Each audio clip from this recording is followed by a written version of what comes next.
Quem são os desigrejados? Eles ganharam notoriedade em anos recentes, particularmente depois dos censos religiosos que indicaram o crescimento daquela faixa da população que cada vez mais se declara que é cristã, mas não frequenta igreja nenhuma, não se identifica com nenhuma afiliação evangélica ou protestante. Os desigrejados, por definição, são pessoas que assim se entendem como cristãos, como servos de Cristo, mas que não acreditam na igreja institucional. Fazem críticas à igreja, algumas delas bem justificadas, apontam para o fato de que muitas delas são apenas uma aparência para a manutenção do poder e o enriquecimento dos seus líderes, o que nós não podemos negar também, e por isso entendem que toda igreja institucional é o local menos provável onde você encontra Deus. Alguns chegam até a dizer que você tem que sair da igreja para poder encontrar Deus. Então você tem, em primeiro lugar, desigrejados que conscientemente fazem de não frequentar uma igreja a sua teologia. Eles argumentam de que eles são a igreja. Eu sou a igreja, o Espírito Santo habita em mim. E assim existe inclusive um movimento dos desigrejados afirmando esse tipo de coisa e da não necessidade de participar de uma igreja institucional, uma igreja organizada.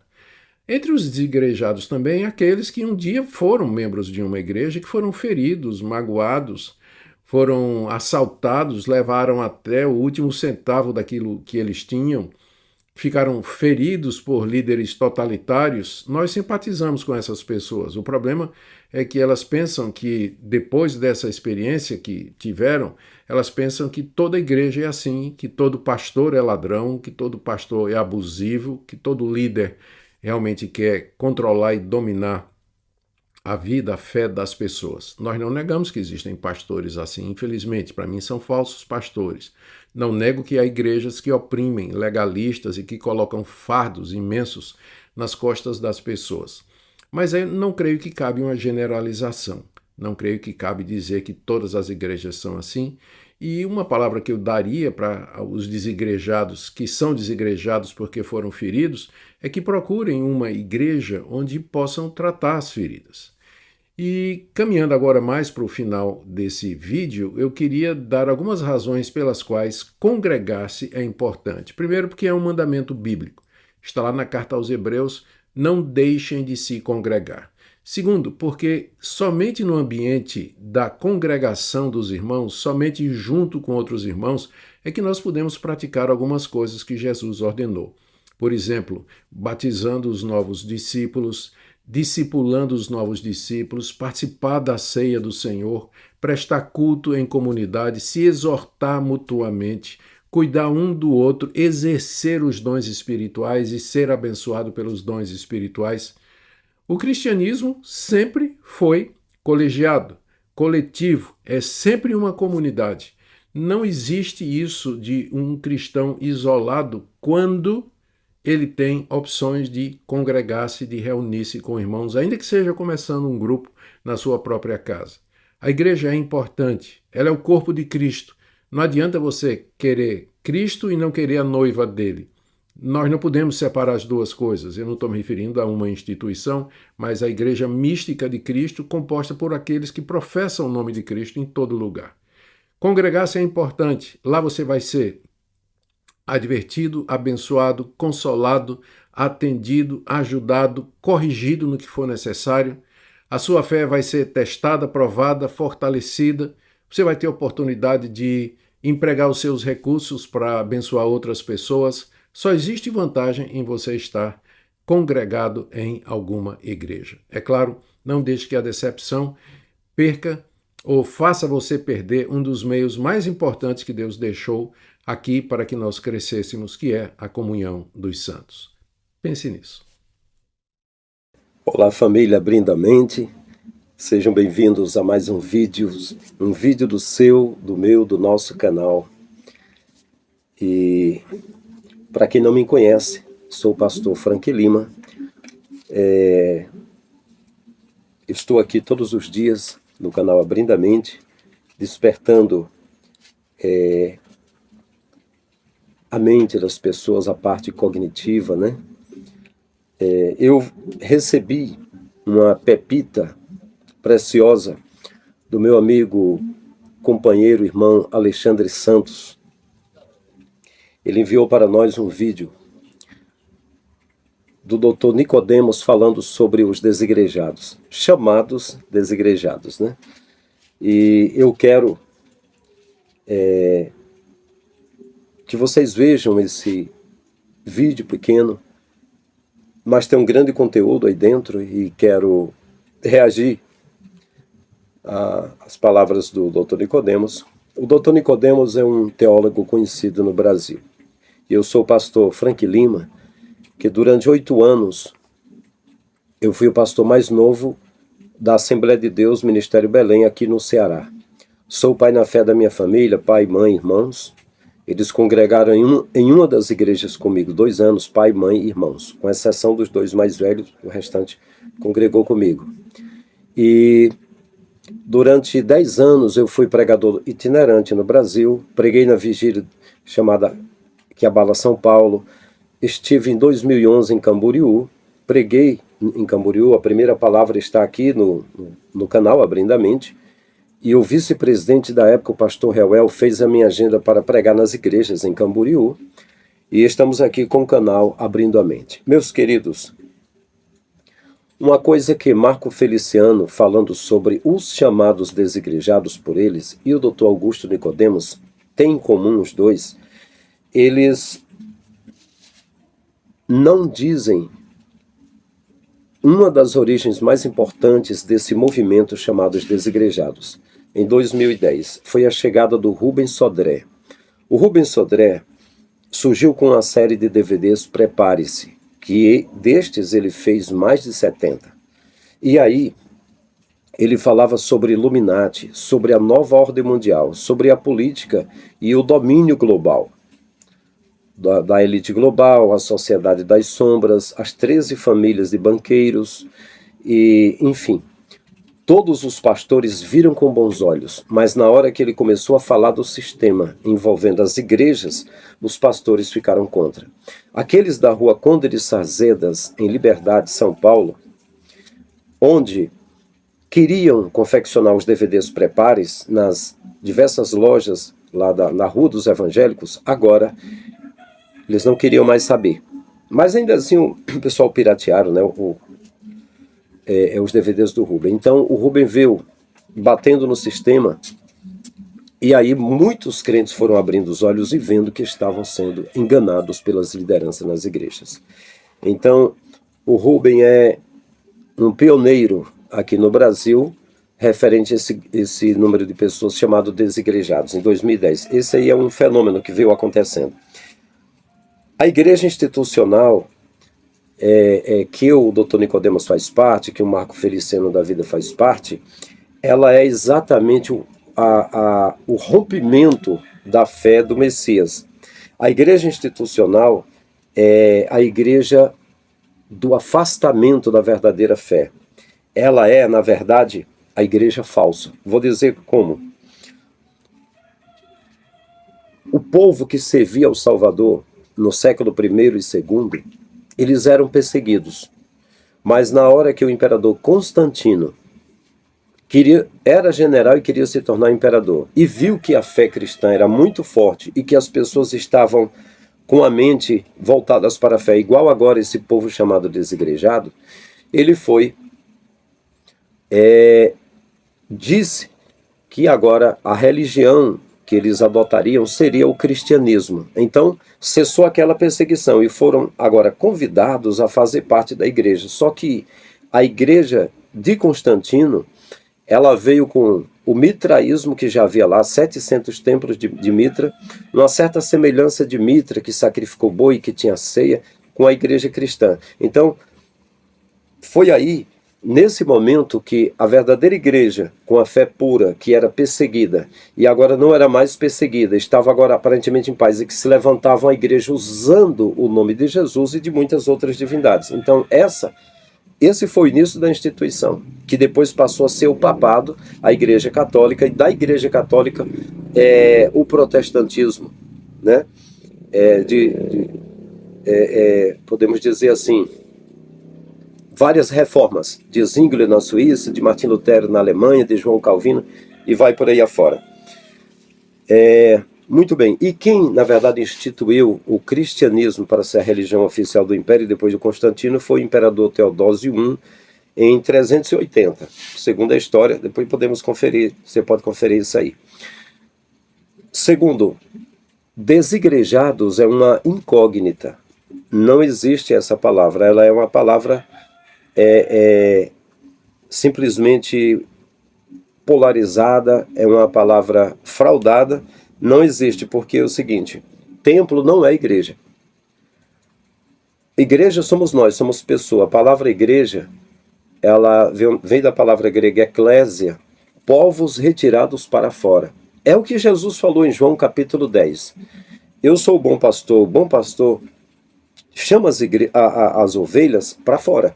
Eu sou a porta, quem entrar por mim entrará e sairá, né, e achará pastagem. A pastagem está fora do sistema, está fora do sistema.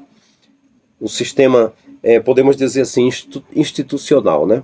Mas qual era o sistema institucional na época de Jesus? Era fariseus e saduceus e herodianos e alexandrinos e cesarianos. Jesus foi totalmente contra. Jesus não tinha a instituição como aliada dele. Ele teria sido presidente da igreja dos fariseus, mas não era ele que presidia. Era o genro e o sogro, Anás e Caifás. Então, templo não é igreja, para que as pessoas sejam desigrejados. Igreja é povos que saíram para fora do templo. Essa é a etimologia da palavra, entende? Eclésia, povo tirados para fora, né? Por isso que está escrito em Apocalipse, sai dela, povo meu. De onde? Da Babilônia, do sistema. O sistema que veio antes dos fariseus, que veio da época do Nimrod e das civilizações antes de Nimrod, na época de Nimrod, entende? Muito bem. Geralmente, quando as pessoas se referem aos que eles chamam de desigrejados, eles dizem que são pessoas que foram feridas e precisam tratar das feridas. Isso é uma inverdade. Sabemos sim que tem pessoas, muitas que foram feridas, porque os caras do sistema são crápulas. Eles são pessoas que não têm empatia, que não têm amor. Se eles tivessem amor, nem mantinham as ovelhas lá dentro.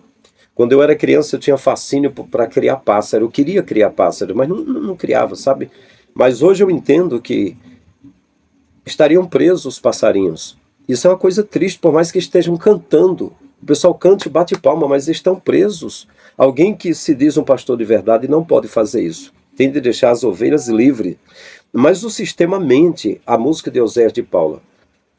Eram 100 ovelhas juntas no aprisco, eram 100 ovelhas que a amante cuidou. Porém, numa tarde, ao contá-las todas, lhe faltava uma, e triste chorou. As 99 deixou no aprisco, e pelas montanhas a buscá-la foi. A encontrou gemendo, tremendo de frio, pois logo em seus ombros... curou suas feridas, pôs logo em seus ombros, e ao redil voltou. Tudo mentira. Eram 100 ovelhas junto no aprisco? Não. Eram 100 ovelhas no monte. É assim que está escrito. E aí ele contou, e faltava uma. As 99 deixou no aprisco, e pela montanha buscá-la foi mentira. Deixou na montanha, e foi no vale procurar que se perdeu. O vale, igual que Davi lutou com Golias, que perdeu. Então é tudo assim, é tudo o contrário. Então assim, geralmente citam que os que saíram da igreja foram feridos, e tem feridos, mas na verdade são pessoas que desconfiavam que tinha algo errado, e veio a descobrir o que estava errado. Também, eles notavam que as escrituras citadas naquele ambiente era diferente do que está escrito. O que os líderes falam dentro do templo é diferente do que está escrito. Sempre foi o contrário. Na hora que falarem do jeito que está escrito, a instituição cai. Não tem como permanecer. Também, em terceiro lugar, os que estavam no templo se sentiam manipulados. E eram manipulados, porque é massa de manobra. Tem uma liderança ali fazendo a cabeça dessas pessoas o tempo todo. Eu digo porque eu fui líder. E eu orava todo dia, jejuava todo dia e não estava feliz com a instituição. João Bezerra da Silva, que foi um pastor que eu comecei a trabalhar em 97, pastoreando igreja perto dele, que ele era o pastor de um polo de uma igreja regional em Tauá. E há uns anos recentes ele foi presidente. E a irmã Lúcia, a esposa dele, eu estive lá na casa dele, e disse que ele chorava, ele queria uma mudança na convenção, ele queria uma melhora e não tinha como mudar. Não tem como mudar. A única forma que tem de mudança é sair fora. Foi o que eu falei há uns anos recentes agora para o meu amigo, coordenador de missões, foi meu professor de teologia sistemática e português, José Walter da Silveira Filho, que era coordenador da UMADES, Jovem com a Missão. Aliás, é uma união de mocidade da Assembleia de Deus do Ceará, e depois chamada Caravana da Misericórdia, que fazia trabalhos sociais. A cruzada de jovens que eu conheci, minha esposa, ele coordenava, e coordenava o seminário Estadec, que eu também estudei. Ele hoje coordena missões, é o coordenador da Assembleia de Deus, Ministério Belém, da missão aqui no Ceará. E ele falou que não tem como a gente mudar o sistema. Eu conversei com ele, eu disse que o que eu poderia fazer era mudar a mim mesmo e sair do meio, por isso que eu saí. Né? E eu digo, que está em Apocalipse, eu replico isso. Sai dela, povo do Pai. Não sejam cúmplices dos seus pecados e não participe dos flagelos que há de vir sobre ela. Então, meus queridos, também os irmãos chamados desigrejados se sentiam presos lá e estavam presos, né? Estavam aprisionados. Eles sentiam que tinha um fardo sobre os ombros deles que foi posto. E é verdade, na época de Jesus, uso farisaísmo e saduceísmo, eles tinham um fardo pesado nos ombros da religião, tinha muitos requisitos, tinha muitos mandamentos, tinha muitas observações, muita doutrina, tinha muita sabatina, e aí Jesus disse: vós que estáis cansados e oprimidos, venha a mim, eu darei descanso para vossas almas. Aprenda de mim, sou manso e humilde de coração, meu jugo é suave e meu fardo é leve. É isso que os que ele chamam de desigrejados sentem. Estão com Jesus e tiraram o fardo dos ombros, a cartilha, o credo religioso, que eles fazem uma cartilha e põem para o crente cumprir. Um monte de etapas, como é mais ou menos assim, Jesus diz assim, tetelestai, está consumado, o preço do pecado está pago com o meu sangue. Quem crê em mim tem a vida eterna. Ao ladrão da cruz, não congregou, não deu dízimo, não deu oferta, olhou para ele e disse: lembra-te de mim quando entrares no teu reino.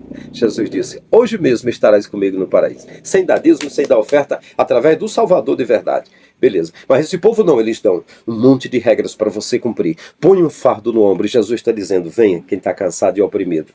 Então essas pessoas estavam cansadas e hoje estão cansadas.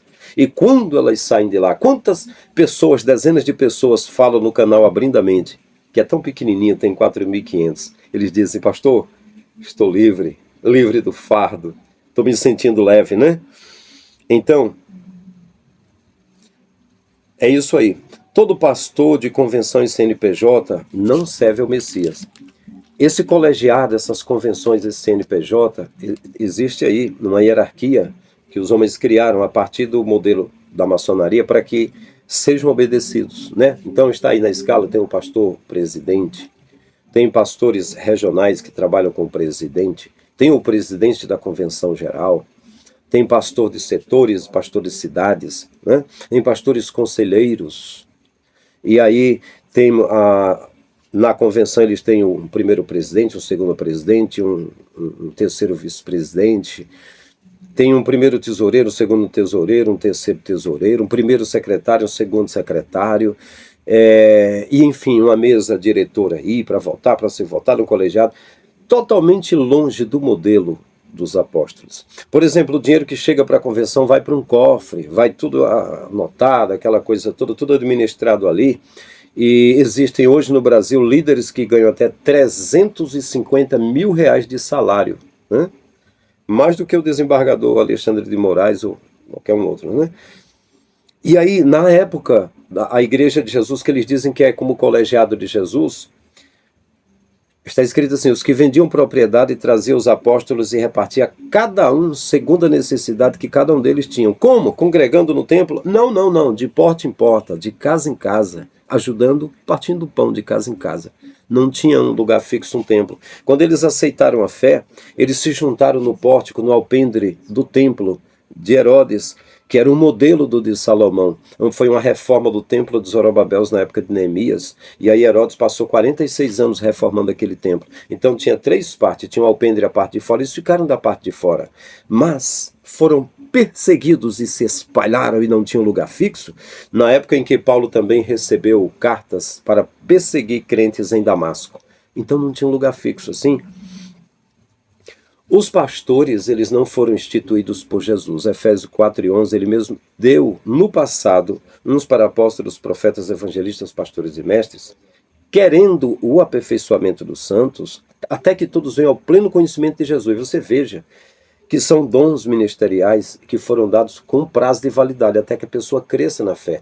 No sistema não existe crescimento na fé, não. Existe crescimento ministerial para os que estão lá na frente, para arrecadar, e os outros ficam lá no banco. Se não agradar o líder, fica no banco a vida toda, nem tem oportunidade e nem cresce ministerialmente. E o conhecimento do Messias, não tem pessoas hoje passando esse conhecimento da forma que eu estou passando aqui, não. O sistema não passa assim. O sistema passa o conhecimento do credo. O credo estava na Assembleia de Deus, que eu faço parte, na igreja, na revista Círculo de Oração, na revista Ultimato, na revista, nas lições bíblicas da Escola Dominical, da CPAD, estava na revista Obreiros, estava no periódico Mensageiro da Paz, estava lá: creio em Deus Pai subsistente em 3 pessoas, Pai, Filho e Espírito Santo. Creio na igreja como firmeza e coluna da verdade. Creio no batismo no Espírito Santo pela evidência inicial de fala-línguas. Creio. Então estava aquele credo, e aquele credo é uma forma que a convenção utiliza para que seja ensinado nas igrejas, é a coluna, é as palavras-chave para a igreja usar. Se falar uma coisa diferente daquilo que está na Escritura, os líderes dizem: irmão, o que é revelado é para os homens, o que é oculto é para Deus. Não entra em doutrina que você não conhece. Então é um controle, sabe?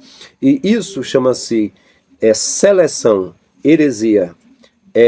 Pegar textos que nem cabe às vezes em contexto, pegar esse texto e usar como um pretexto para criar heresia, para fazer seleções, selecionar doutrinas e pegar isso como a doutrina verdadeira.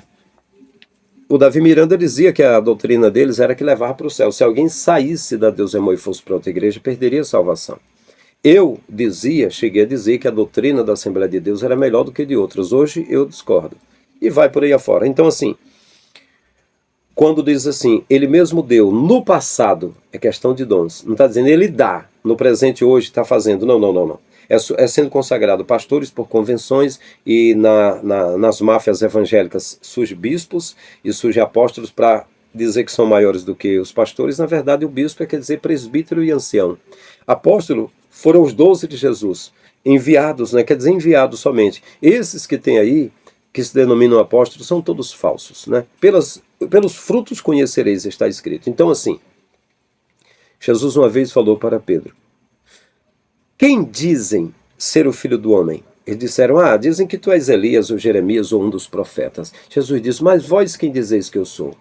Simão Bar-Jonas, filho de Jonas, disse: tu és o Messias, o filho do Deus vivo. Disse Jesus: bem-aventurado és tu, Simão Bar-Jonas, filho de Jonas, porque não foi carne e sangue que te revelou, mas meu Pai que está no céu.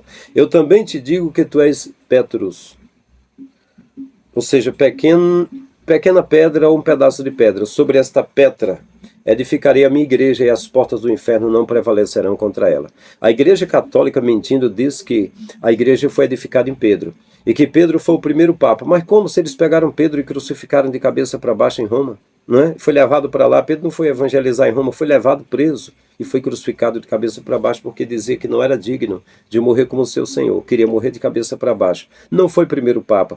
E a igreja não foi edificada no pedaço de pedra, no bloco rochoso que era o Messias, que era a pedra que Paulo disse que os edificadores rejeitaram e tornou-se a pedra angular de esquina, a pedra que os escribas e fariseus, Anás e Caifás, rejeitaram, e o povo de Israel também rejeitou, dizendo: fora com este, não temos rei senão a César. E todos aqueles que aceitaram, está escrito no capítulo 1 de João, deu-lhes o poder de serem feitos filhos de Deus aos que creem no seu nome. Não é aceitar num templo, levantar a mão, no modelo de Billy Graham, eu vou aceitar Jesus, e ir para a frente do altar, que na verdade é a parte dos fundos da igreja, a gente diz que é na frente da igreja, o modelo maçônico, o modelo mitraico, e levantar a mão e dizer: eu aceito Jesus na presença dos diáconos e de testemunhas. Esse é o modelo falso.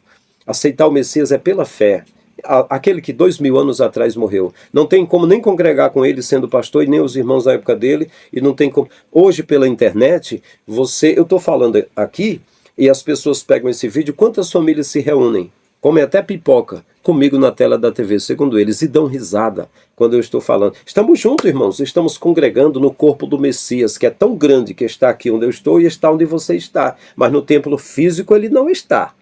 Porque ele disse para a samaritana, o dia já veio e a hora chegou, que os verdadeiros adoradores, aqui não é Augusto Nicodemos dizendo, nem o pastor Frank, é Jesus dizendo, os verdadeiros adoradores adorarão não no templo que fica em Jerusalém, nem no monte dos samaritanos, nem no templo que fica na igreja de Augusto Nicodemos, nem no monte que tem na cabana, em Balneário de Camboriú, mas em espírito e em verdade.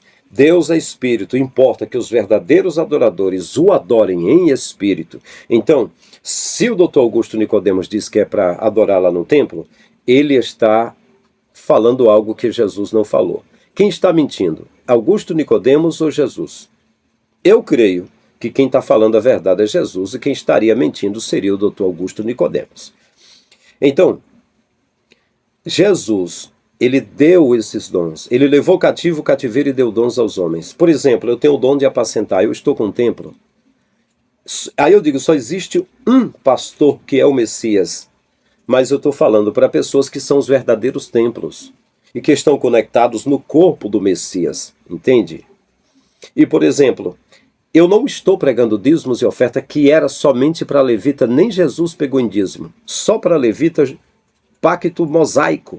Lá em Israel, porque eram 12 tribos e Levi não iria guerrear e pegar despojos, roubos de guerra que Israel roubava, com o Deus da guerra mandando matar criança de colo para tomar o ouro deles e tomar a terra do povo. E ele também não plantava, não colhia. Então ele recebia 10% das demais tribos e ficava com um pouquinho mais do que os que estavam lá, porque ele vivia só do santuário levita. E com o levita, o pobre, a viúva, o órfão e o estrangeiro. O estrangeiro, podemos dizer, o mendigo. Hoje é o mendigo. Estava lá com eles, né? Então veja só. Ele mesmo deu uns para apóstolo. Apóstolo quer dizer enviado. Ele enviou pessoas, entende? Envia pessoas. E me envia aqui, por exemplo, né? Profetas. Profeta. Tudo é dom, entende? É apenas dom. O ministério que criam é tudo falso. Os que eram enviados eram... Ele mandava de 2 em 2... E não tinha gravata, não tinha roupa bonita, não tinha, ele disse que nem levasse a moeda da época, ouro nas roupas e nem comida. No lugar que hospedasse, ele estivesse ali. E ele disse, o trabalhador é digno do seu salário. Era esse o salário deles, era hospedagem e comida, só isso. Hoje, repito, tem líder ganhando 350 mil por mês. Entende? Então, você vê que é um comércio, é a grande Babilônia que se enrica vendendo a prostituição, vendendo a palavra. Não é a verdade. Então, aí a gente pergunta assim, ele deu, então, mas tá aí, deu apóstolos, profetas, evangelistas, pastores e mestres. Primeiro, o apóstolo foram 12 enviados. Só isso. O último apóstolo que voltou para o céu foi o Messias, enviado pelo Pai. Não existe ministério apostólico. Só aqueles 12. Profetas. Ele mesmo disse que o último profeta foi João Batista, é apenas dom. Profetas. Evangelistas. Evangelista é quem prega a palavra, não é o ministério do sistema, da hierarquia do sistema. Estevão era um evangelista, não era consagrado por sistema nenhum, morreu apedrejado, né? Evangelistas. Pastores. Ele mesmo disse em João, eu sou o pastor, o bom pastor, o resto não presta. Ele até disse assim para os que não prestam. Todos os que vieram antes de mim foram ladrões e salteadores, mas as ovelhas não deram ouvido. Se antes de Jesus já não prestaram, igual Moisés, que foi líder de igreja, e segundo, foi líder do povo, né? Segundo Jesus, nem Moisés prestou. Ele disse, todos os que vieram de mim foram ladrões e salteadores, mas as ovelhas não deram ouvido. Por que que Moisés roubou alguma coisa da glória de Deus? Não é porque Deus disse, Moisés, quando chegar em Meribá, Massá e Meribá, você fale a rocha. Moisés tacou a vara na rocha e por isso Deus ficou zangado e disse que ele não entraria na terra. Não, mas não foi por isso. É porque Deus deu 10 mandamentos, que resumia amar a Deus e amar o próximo. Não adorar outros deuses e amar o próximo. Moisés escreveu 613 mandamentos, criou o Talmud. Na lei de Moisés, se o menino tivesse preguiça, era para o pai levar para os anciãos, mostrar ao povo e matar apedrejado. Se a mulher errasse, adulterasse, é para ser apedrejado. O homem não podia vestir o vestido da mulher que ela era menstruada, mesmo que o vestido não tivesse mancha, o homem seria 7 dias impuro. E um monte de coisa. E aí Deus não gostou. Entende? Até o corpo de Moisés se escondeu para que ninguém idolatrasse, que ele virou uma idolatria. Ele mesmo fez o caminho, igual o Nimrod tinha feito. Deus disse, crescer, multiplicar, encher a terra. Nimrod disse, vamos nos juntar no lugar e formar o nome. Moisés formou o nome, Moisés criou um livro. E agora, foi confrontado com o Messias. Quando levaram a mulher adúltera, disseram, a lei de Moisés manda que as tais sejam apedrejadas. Então, pastor é Jesus. Entende, pastor? Aí quando diz assim, obedecer a vossos guias. Aí traduziram mentindo, obedecer a vossos pastores. Não, era guia. Na casa de Lóide, por exemplo, ela guiava a Eunice, que era sua filha, e depois o seu neto, Timóteo. E havia, os guias eram pessoas que levavam a fé. Aí, obedecer a vossos pastores, que é onde dá conta. Tudo mentira do sistema, que vai mexendo na palavra e cada vez mais fraudando essa palavra, cara. Interpolando, vai interpolando a palavra. Então, os pastores nunca foram instituídos pelo Criador, os do ministério do sistema CNPJ. Nunca foi o Criador, foi o sistema que veio de Constantino.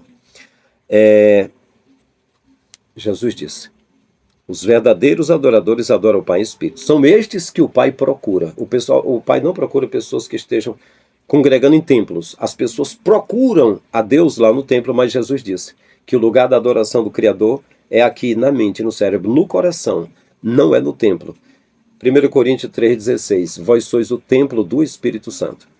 Pois bem, se os pastores falarem a verdade, a Babilônia cai. A confusão religiosa da época de Babel, um pedia pedra, outro levava areia e não se entendiam. Hoje, não se entendem. São diversos ministérios e convenções sendo fundados o tempo todo. Por quê? Porque o que estes entendem, Isaías disse, os pastores são cães gulosos que só querem cada um a sua parte. O que eles entendem é a sua parte. Então, cada um vai rezar a sua cartilha, cada um vai levar as pessoas para o seu templo e dizer que lá é o lugar melhor. Mas nenhum desses, aí eu generalizo, nenhum. Jesus disse que não é no templo e nem no monte, é em espírito. Então eu generalizo e digo que é em espírito, seguindo as palavras do mestre.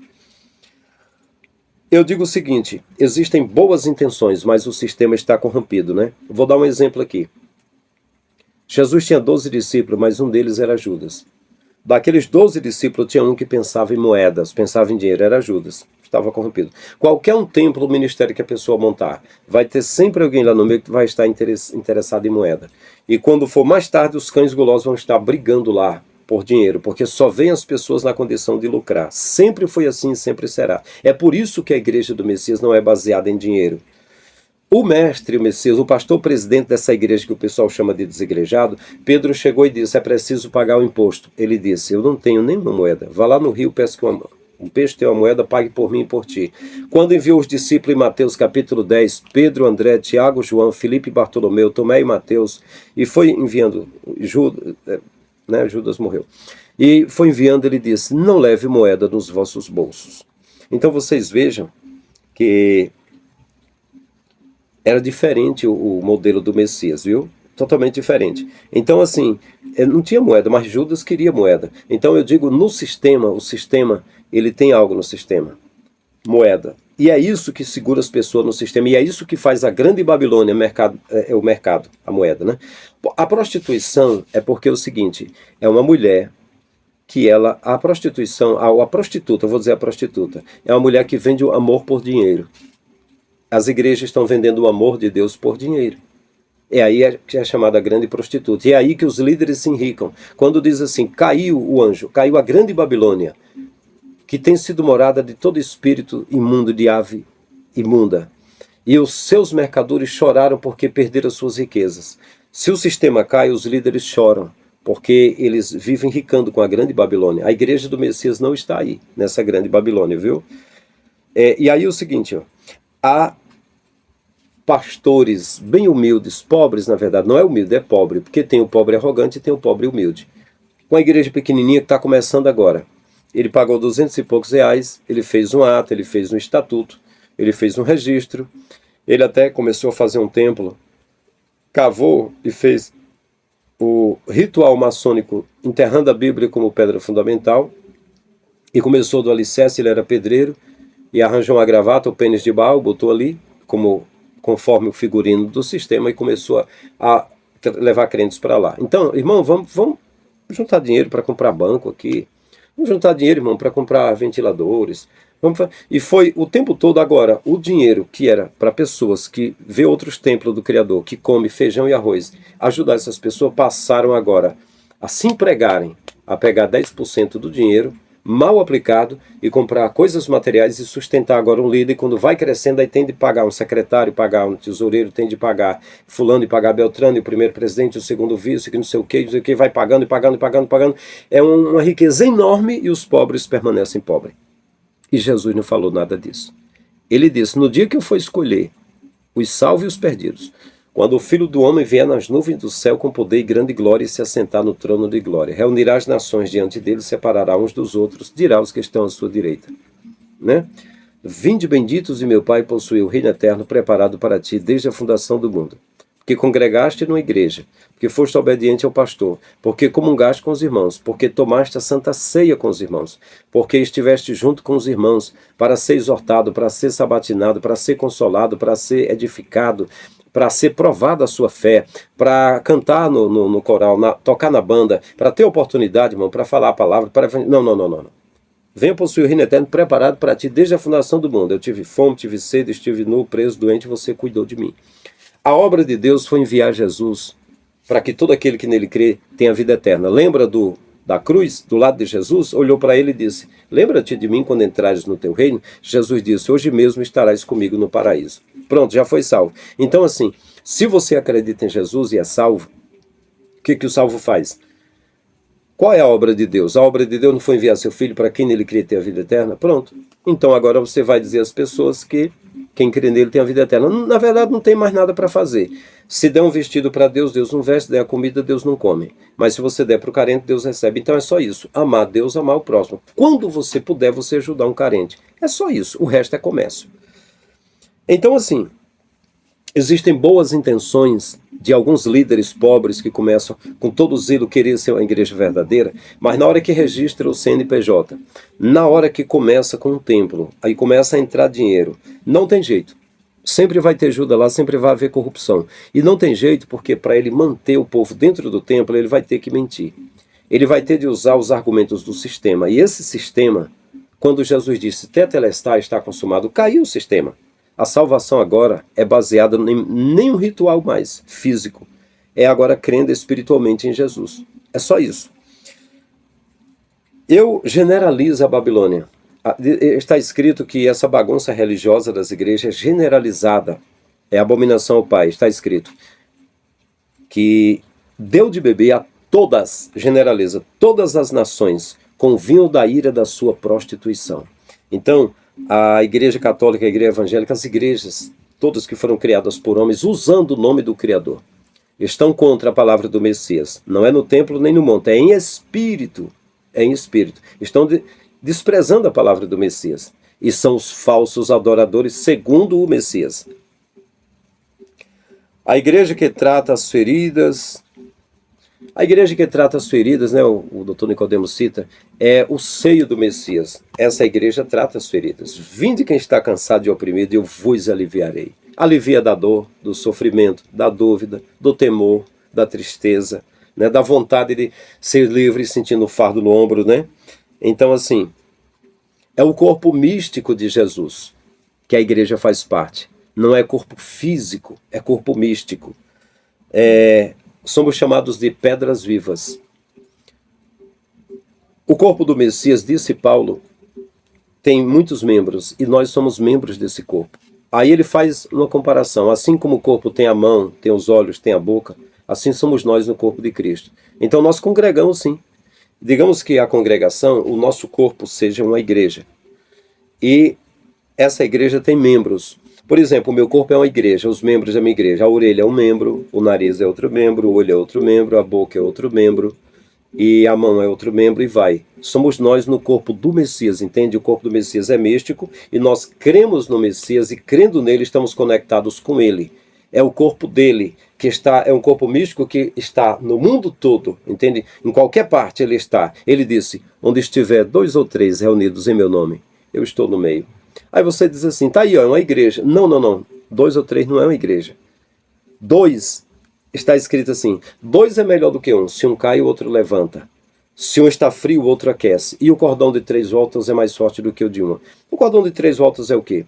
Está escrito, quando 2 pessoas concordam numa coisa, o Pai concorda lá em cima. Disse Jesus, que por boca de 2 testemunhas uma coisa é verdadeira. Então, 2 é o marido e a mulher. 3, quando tiver 2 ou 3 no meu nome, eu já estou no meio. 2 ou 3, pronto. O marido, a mulher e um filho, a partir disso ele já está no meio. E se for só um? Está na vida da pessoa. É isso, entende? Porque foi assim no primeiro e no segundo século, as igrejas de Éfeso, Esmirna, Pérgamo, Tiatira, Sardes, Filadélfia e Laodiceia não podiam ter templos, eram perseguidos. Eles eram nas casas, né? O irmão Epáfras, o irmão Enéas, o irmão Judas da rua chamada direita, o irmão Ananias, a irmã Eunice, a irmã Lloyd, o Timóteo, era casas, não era templo não. Então, meus queridos, vou dizer uma coisa, viu? Rapaz, essa rapaziada aí que é PhD, que é graduados, bacharéis, e que, assim, eu cursei seminário e eu cursei bacharel. Só que eu tive de dividir as matérias em 2 seminários que tem no Ceará, o Estadec e a ETAD. Quando eu fiz metade do Estadec, eu fui para o campo pastorear. Quando eu estava estudando no primeiro semestre, já fui convidado a ensinar, porque eu tinha conhecimento. Eu comecei a cooperar numa congregação, uma igreja grande, chamada Padre Andrade, um pastor chamado Eliseu Souza. E eu ensinava lá para os obreiros a ETAD, Escola de Educação Teológica da Assembleia de Deus, fundada pelo missionário Bernard Johnson. E aí, quando eu fui para o campo, eu que tinha feito metade do Estadec, tive de pegar as matérias e completar com a ETAD, o livro monitor da ETAD, porque eu estava no campo trabalhando, enfim. Mas aí assim, eu estudei hebraico, mas não dominei hebraico. Estudei um pouco de hebraico. Fiz a cadeira de grego, até transliterava, escrevia a palavra, mas não dominei o grego também. Mas eu digo o seguinte, que esse pessoal que tem conhecimento, eles fazem uma amarradinha de corda bem feitinho, que eles tocam na verdade, mas não falam toda a verdade, né? Para quem diz assim, ó, a igreja trata das feridas. Pois é, eu digo que quando Jesus citou assim, ó, quem está cansado e oprimido, vá para uma igreja. Não, Jesus não disse. Quem está cansado e oprimido, ou cansado e sobrecarregado, procure a igreja. Não, ele disse assim, quem está cansado e oprimido, venha a mim, que eu vou aliviar o vosso fardo. E falando para um povo que congregava nas sinagogas e no templo e tinha um fardo nos ombros. Para congregar nele, que não tinha templo, não tinha sinagoga. Ele dizia, o reino de Deus não vem com aparência exterior, dirão, ele aqui ou ali, está ali o monte, está ali o templo, ele aqui ou ele ali. Não, o reino de Deus é diferente, né? Está dentro de nós. Vem a mim. Os pastores mentem quando falam sobre congregar. É impressionante, né? Eles citam Hebreus que diz, não deixando a vossa congregação como é o costume de alguns. Aí eles não dizem que essa congregação é a aliança da graça para não voltar para as coisas da lei, porque o texto diz isso. Vocês que faziam parte da circuncisão, a guarda do sábado, as coisas da lei, e agora conheceram a graça do Messias, né? Não deixa a vossa congregação, como é o costume de alguns, que uma vez agora, participando da nova aliança do Messias, estão querendo voltar para as coisas da lei, querendo circuncidar, guardar sábado, fazer as coisas da lei. Então, eles são desonestos. Eles só dizem que a Bíblia diz, é bíblico. É bíblico não resolve nada. A palavra Bíblia significa biblos, coleção de livros pequenos. Ou seja, bibliografia é um conjunto de livros que foram pesquisados em uma obra que foi escrita. E aí é bíblico só para dizer, está na Bíblia. Isso não é referência, isso não é inferência. Isso é um pretexto para a heresia. A Bíblia tem de ser lida de uma forma linear, sem capítulo e versículo. As epígrafos enganam muito, porque fica dividindo textos, às vezes verdades que não é para ser dividida. Malaquias, por exemplo. Malaquias, quando o texto começa a falar, é para os sacerdotes. Essa palavra é para vós, sacerdote, que rejeitaram o meu conhecimento. Eu rejeitei você para não ser sacerdote diante de mim. Vós me roubais toda a nação, representada pelos sacerdotes. Nos dízimos, nas ofertas, alçada, a alça que está na mão de vocês, porque não reparte com carente. Aí eles dizem que essa nação é dos que não dão dízimo para os sacerdotes. Era a nação representada pelos sacerdotes. Por isso chamava assim, a nação dos levitas, a nação de Judá, a nação... Na verdade não era nação. E quando Jesus dizia assim, em Mateus 10, vão pelas cidades de Israel, não eram cidades, eram tribos. chamada de cidade. E às vezes uma tribo chamada de nação. Por exemplo, a nação de Israel hoje não é nação de Israel, é uma tribo de Judá, que ajudou até na morte dos irmãos. E que não é mais aquele Judá que você conhece. Entende? Mas não vou entrar nessa área aí agora. Então, usam o texto de Malaquias sem contexto, o que na teologia é dito que é pretexto para a heresia, para induzir as pessoas a uma mentira. O texto de Malaquias todos os pastores usam errado. Mentem.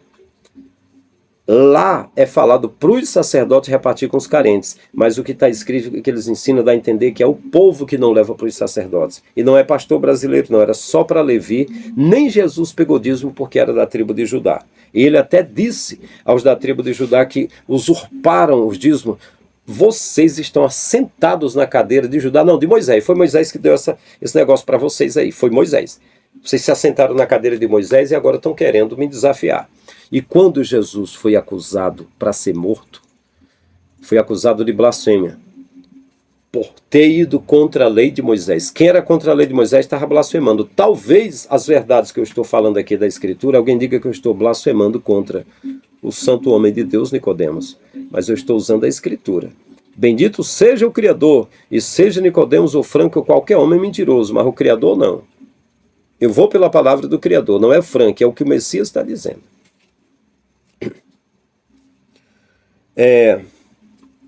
Somente juntos é que não... o doutor Nicodemos diz que somente juntos podemos fazer algumas coisas. Eu digo o seguinte, somente juntos é que não podemos praticar algumas coisas que Jesus ensinou. Por exemplo, quem vai para a igreja não tem como lá na igreja visitar o preso. Para ele visitar uma pessoa presa, ele não pode estar dentro do templo.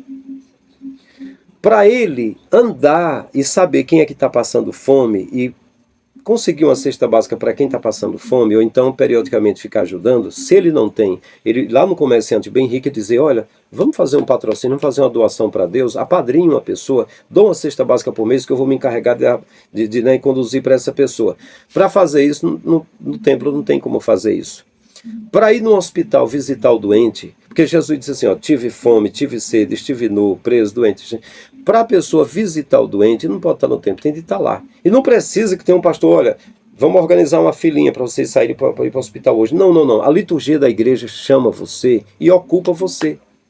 Já tem um ensaio do conjunto de senhoras, já tem um jogral para fazer, já tem a festa do círculo de oração que vai ser sábado. Domingo vem um pregador pregar, é preciso que o povo esteja reunido. Vão estar lá com liturgias a vida toda entretido e vão ouvir assim, Jesus dizendo, apartai de mim, vós que praticais a iniquidade. Por quê? Porque não é no templo e nem no monte, é em espírito. Lá no templo é iniquidade, é colocar coisas no lugar do Criador. A própria Bíblia, o pastor e o próprio templo é iniquidade. É coisas que o Criador não disse, não pediu e onde ele não está presente. Entende? Então assim, como é que eu posso ver uma pessoa nua e arranjar uma roupa para ela dentro da igreja? Eu só vejo gente vestida e bem vestida desfilando na passarela, né? Eu até um dia eu estava dormindo e sonhei sobre 10 coisas terríveis praticadas dentro da igreja. Eu preciso achar, que eu escrevi rapidinho um dia e falar aqui no canal. Então, tive fome. Como ver alguém que está passando fome lá dentro? Lá dentro só se fala que comeremos o melhor da terra. Não é todos, mas um grupo fala isso. Tive fome, tive sede. Quem é que sabe quem está sem água? Porque antigamente, no primeiro século, eles andavam de casa em casa, se informavam de quem precisava de pão e de água, né? Jesus disse, tive sede e me deste beber. Ninguém sabe lá na igreja que lá tem um bebedouro, ou então ninguém sabe, né? Estive nu, todo mundo bem vestido, enfermo. Repito, tem de ir para o hospital para ver, saber onde é uma pessoa que está enferma. Lá, irmão, quero pedir oração. Ah, estou sabendo, mas se não for, ninguém vai saber, né? Enfermo. Doente, preso, foste ver. Então, assim, somente juntos é que nós deixamos de praticar essas coisas. Jesus enviou de 2 em 2, porque se um está frio, outro aquece, se um está fraquinho, outro ajuda, se um cai, outro levanta. Enviou de 2 em 2 para nós. Mas ele disse, 2 ou 3 já está bom. Ou seja, cara, você tem a sua família, leva a sua família no cinema, leva a sua família na churrascaria, leva no restaurante, leva no ponto turístico, brinque, aproveita com a tua família, seja feliz. Não deixe que a religião tome essa tua felicidade e você perca a tua vida. Passa 36 anos dentro de uma repartição pública trabalhando E aí, quando é no domingo que sobra, ainda tem de ir para a igreja, está lá recebendo as diretrizes do pastor na sua vida. E o que acontece? Você não vive a sua vida. Jesus nos chamou para a liberdade. Mas quando uma pessoa diz que aceita a fé, que agora é uma criança com a nova vida, nasceu de novo, João 3:8, né? O vento sopra onde quer, ouves a sua voz, mas não sabe de onde vem nem para onde vai, assim é todo aquele que é nascido do Espírito.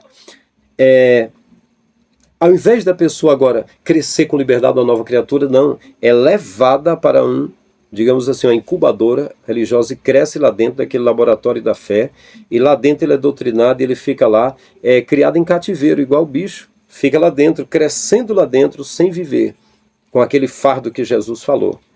Essa é a verdade. Falam que lá na igreja é importante o batismo. Jesus não batizou.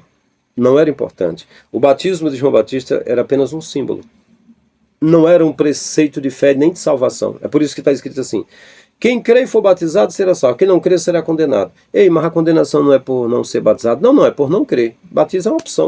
É apenas... E a palavra batismo aparece muito na Escritura como ser introduzido em. Isso não quer dizer que seja nas águas. Por exemplo, Paulo passou 3 dias na casa de Ananias, na rua chamada Direita. Ao terceiro dia, Ananias orou e caiu como que escama dos olhos e foi batizado. Batizado como na água? Não. Ele entendeu, o batismo foi introduzido no entendimento. Foram batizados na nuvem de Moisés. A nuvem de Moisés choveu em cima? Não. Era coluna de fogo à noite e nuvem de dia para fazer sombra. Foram introduzidos, ou seja, introduzidos no fenômeno, no milagre. 3.000 almas se converteu em Pentecoste com a pregação de Pedro, e todos foram batizados. Batizados nas águas? Não. Procure no chat GPT, que ele é muito viciado do sistema, mas ele vai dizer assim: não sabemos de um lugar que eles foram batizados, só tivesse sido num lugar desconhecido. Em Jerusalém não foi. Não, foi introduzido no conhecimento e se espalharam, né? Então, assim, o batismo... perguntaram a Jesus: por que João Batista batiza e os teus discípulos e vocês não batizam? Jesus disse: não, vocês estão limpos pela palavra que eu tenho falado, a palavra que purifica e tal. Então, o batismo era só um símbolo, não é importante. Agora, na igreja é importante porque é um ritual, é um registro, e põe no cadastro do membro e no cartão de membro, e após isso, na sequência, vem o dízimo. O dízimo é para quem é membro, porque foi batizado, porque está cadastrado, porque é membro do corpo de Cristo. Corpo de Cristo, o corpo do falso Cristo, não do Messias. O Messias não é a instituição, né? Se fosse, ele teria sido o presidente lá dos fariseus. Então, é importante a igreja porque tem um discipulado. O discipulado é o que Jesus ensinou. Todo mundo pode pegar a Bíblia e ler, e ele diz em João 14:26, se não me falha a memória, o Espírito Santo vai vir, ele vai ensinar, e vai lembrar tudo o que eu ensinei na palavra. Você lê o que Jesus ensinou, o Espírito Santo lembra. Estamos conversados.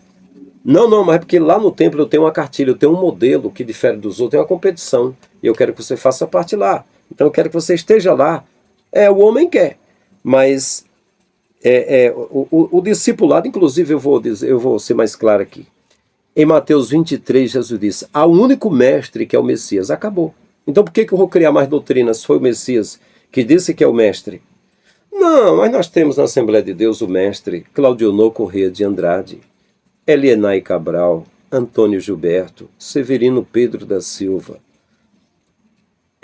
Alcebiades de Vasconcelos. Alguma parte desses já morreram. Nós temos Gesel Nunes Gomes e muitos mestres aqui. Pois é a instituição. Mas em Mateus 23, Jesus diz que o único mestre é ele. Então, para que eu explicar o toldar tantas águas que já está limpa para enlamear em busca de mais ensinar mais, se na verdade Jesus é o mestre?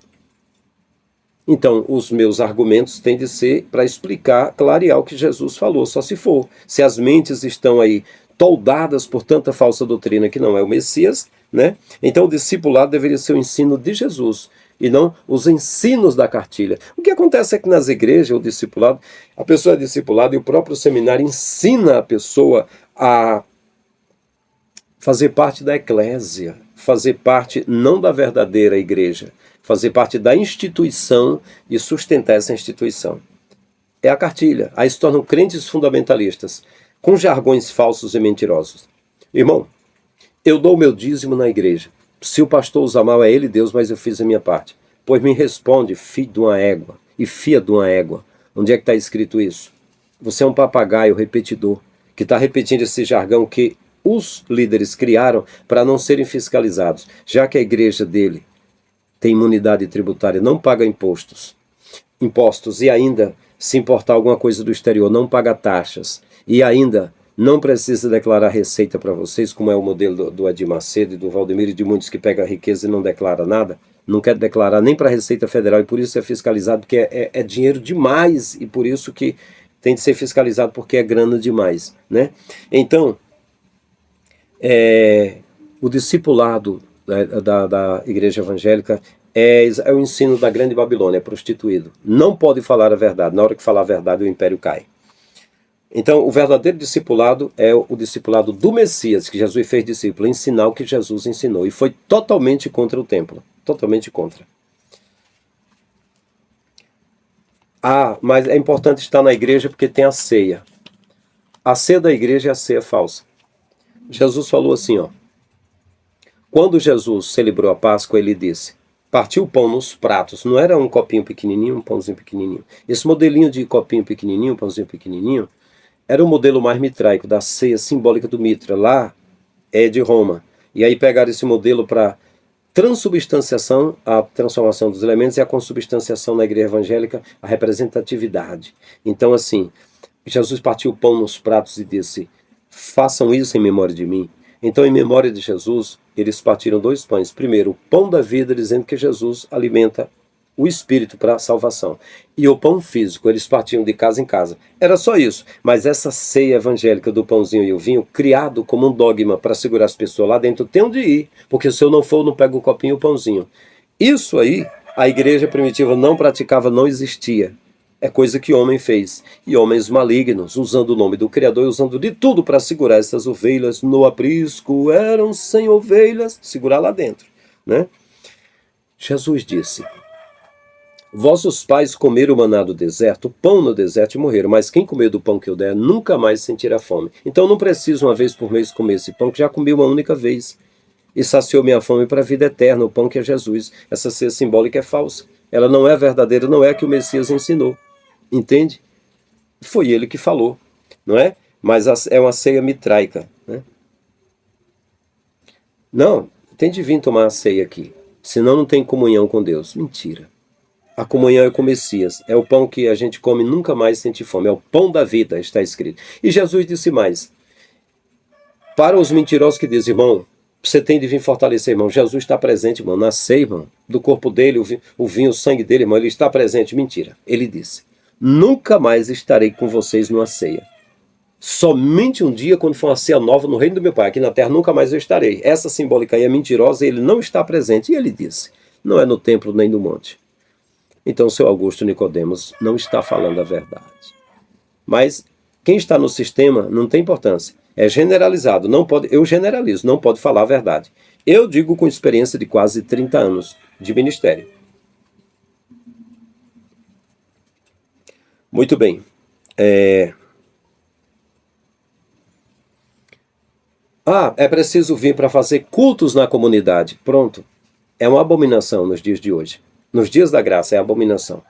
Porque agora, uma vez que o sumo sacerdote, Jesus, segundo a ordem de Melquisedeque, que não tem descendentes para deixar o sacerdote, sendo sacerdote para sempre, está escrito em Hebreus, entrando uma única vez no santuário, propiciando a eterna redenção. E todos os anos o sumo sacerdote entrava no Santo dos Santos, com sangue de bode nas mãos, mas ele entrando uma única vez com seu próprio sangue, propiciou uma eterna redenção. Deixou agora a necessidade de culto divino, figura sacerdotal e santuário terrestre. Então agora os cultos e o santuário e o sacerdócio é abominação perante o Criador. O único sacerdócio hoje é do Messias no seu corpo místico, onipresente, né? Onisciente, onipotente, é-me dado todo o poder nos céus e na terra, ele somente que derrubou o templo e rasgou o véu, acabou. Agora os homens estão botando um véu e estão construindo um templo de novo e botando as pessoas lá dentro e pegando a Arca da Aliança, outra abominação, que era apenas para representar que o pai não tinha um lugar fixo, não tinha um lugar certo. Eles só andavam carregando a arca no ombro, um caixote de madeira, com um pote com maná, com a tábua dos testemunhos e com a vara de arame que floresceu e deu amêndoas, estava dentro do caixote de madeira carregado pelo sacerdote nos ombros, sem ter um lugar certo. E o Shekinah de Deus descia sobre a tampa da arca, com a figura de querubins. Mas a partir da hora que o Messias veio, e que deu a vida agora, e disse, eu vou, mas voltarei, habitarei convosco, estarei em vós. Onde tiver 2 ou 3, meu nome eu estou no meio. E Paulo disse, nós somos o templo do Espírito. Ele disse, o Espírito vai vir e estar com vocês. Se eu não for, ele não vem. O Espírito do Messias está conosco.